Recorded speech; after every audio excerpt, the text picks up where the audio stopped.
दोस्तों नमस्कार। एक बहुत ही लेटेस्ट एकदम ताज़ा समाचार भाई साहब, और बड़ा ही खुशखबरी हम इसको कह सकते हैं। मेरा मतलब है कि बहुत ही अच्छा समाचार पेंशनर्स के लिए, वो भी पुराने पेंशनर्स के लिए बहुत ही अच्छा समाचार भाई साहब। वो समाचार उन पेंशनर्स के लिए है कि जिनकी कम्यूटेशन की रिकवरी करते करते 10 साल क्या बल्कि 15 साल हो गए हैं। अभी तक पिछले तमाम कई वीडियोस में मैंने आपको बताया कि ढेर सारे तमाम मामलों में Haryana and Punjab high court द्वारा, केरल हाई कोर्ट द्वारा, इलाहाबाद हाई कोर्ट द्वारा, तमाम केसेस में इंडिविजुअल्स को, ग्रुप ऑफ पेंशनर्स को, सबको जो है इन लोगों को कम्यूटेशन की रिकवरी में स्टे का आदेश दिया जा चुका है, अंतरिम आदेश, जिनके मामलों में 10 साल या ज़्यादा हो गया। लेकिन बात यह नहीं है। आज मैं किस लिए बता रहा हूं?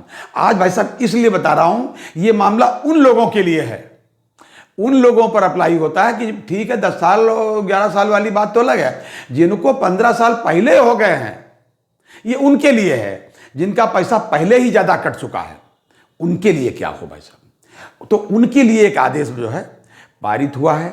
सेंट्रल एडमिनिस्ट्रेटिव ट्रिब्यूनल ने दिल्ली में ये आदेश पारित किया है। आदेश मैं कापी लगा रहा हूँ। ये 19 तारीख का आदेश है भाई साहब।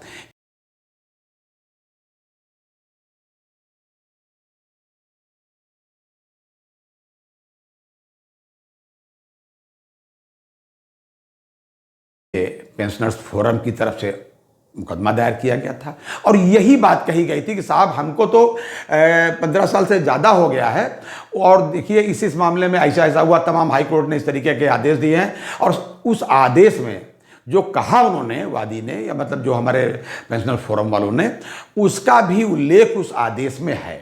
यानी केरला हाई कोर्ट का, Punjab and Haryana high court का, उत्तर प्रदेश हाई कोर्ट का सारा आदेश, ये जो स्टे हुए सबका उल्लेख उसमें है। तो उनके लिए जो है ट्रिब्यूनल ने ये आदेश दिया है जी, ये आदेश दिया है कि जिनका ये पैसा कट चुका है, जो भी हो, जिस पर भी एप्लीकेबल हो, उनका पैसा उस बैंक को जहां से वो पेंशन प्राप्त करते हैं, उस बैंक को जितना ज़्यादा काटा गया है वो 9% ब्याज सहित जमा करिए, ये कहा है भाई साहब। अब सवाल ये है कि इधर वाले जो वकील साहब थे, भाई फीस तो वो भी पाते हैं ना, तो उन्होंने इसका भरपूर विरोध किया। उन्होंने कहा नहीं साहब, उसमें सेक्शन में ये है और पेंशन रेगुलेशंस में ये लिखा है कि 15 साल में कटना चाहिए।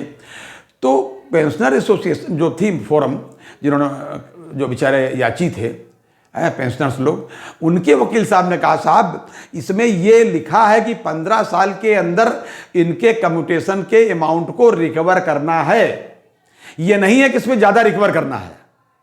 खैर, ये बातें सुनने के बाद उन्होंने ये आदेश दे दिया कि साहब 9% ब्याज सहित संबंधित बैंक को ये पैसा वापस करिए आप।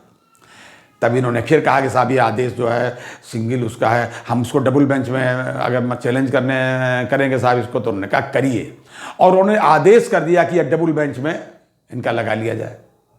ये आदेश में नीचे लिखा हुआ है, और आदेश मेरे ख्याल से ये 30 तारीख को उन्होंने इसको लगा भी दिया। इसी सितंबर में उसकी डेट भी दे दी 30 तारीख। खैर वो 30 तारीख को जो भी होगा देखा जाएगा, जो मुकदमा फिर से लगा। लेकिन ये बहुत ही अच्छा आदेश हुआ, और मैं समझता हूँ, मेरी जानकारी में, हो सकता पहले भी हुआ हो कोई, मेरी जानकारी में ये पहला आदेश है जब कम्यूटेशन ज़्यादा कटा हो और उसको ब्याज सहित वापस करने के लिए आदेश हुआ हो। ये बहुत ही अच्छी खबर है, पेंशनर्स के लिए बहुत राहत की खबर है, बहुत ही गुड न्यूज़ है। भाई जाहिर सी बात है 15 साल उनको हो गया जो 60 साल के बाद 15 साल, 75 तो सीधे सीधे भाई साहब हो गए। अब हो सकता है कि उनको होश आया हो बेचारों को, जब ये कई कोर्ट ने उनको स्टे ऑर्डर दिया, तो कोई 78 साल का होगा, 77 का होगा, कोई 80 का होगा, कोई 82 का भी होगा। तो इतने पुराने लोगों को जब उसमें राहत मिलेगी तो कितनी राहत भाई साहब होगी। ये बहुत ही अच्छा आदेश है, और भले ही अंतरिम आदेश है लेकिन अच्छा आदेश है। जो होगा आगे न्यायालय का आदेश फिर देखा जाएगा भाई। लेकिन वेरी गुड न्यूज़ थी, तो मेरा मन हुआ कि मैं आपसे शेयर करूं। ये आज तक का अपडेट था, और हाँ, जैसा मैं पहले भी कहता हूं, फिर एक बार रिक्वेस्ट आपसे कर रहा हूं, प्लीज़ अपनी सेहत का पूरा ध्यान रखिए और खाने पीने का पूरा ध्यान रखिए। जय हिंद, जय भारत, नमस्कार।